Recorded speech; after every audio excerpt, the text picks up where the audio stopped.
vale, cu mer și gutuie, o pasăre cuib își făcea stesnuie, ascuns sau cireși în floare, un dor ce margine n-are. La casa din vale răsar zorii zilei, o mamă împletește cosițe copilei, ea strânge bujorii în grădină și așteaptă să vină. Satele Moldovei mele, astăzi la grea încercare, putrele garduri grele cad peste vechea cărare.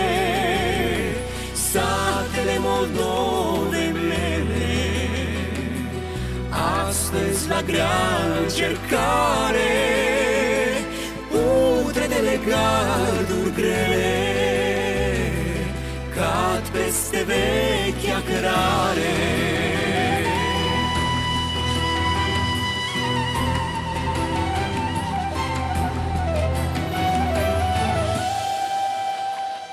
La casa din vale mai plouă în amiază și apa curată pe prispă se așează și soarele bate în fereastră și bate la inima noastră. La casa din vale o nuntă se joacă, se adună tot satul și se împacă, se leagă prosoapele în cruce și lumea din sate se duce.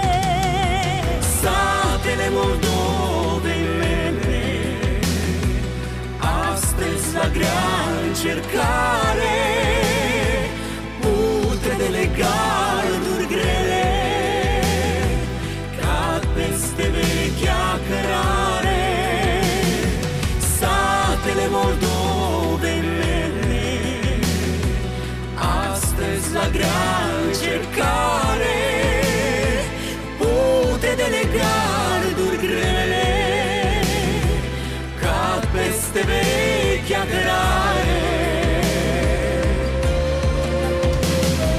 Satele Moldovei mele,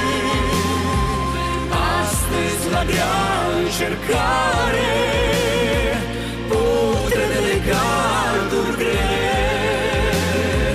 cad peste vechea cărare.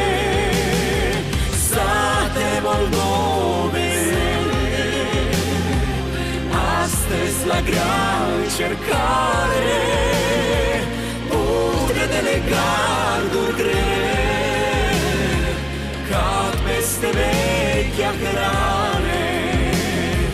Putrele garduri grele cad peste vechea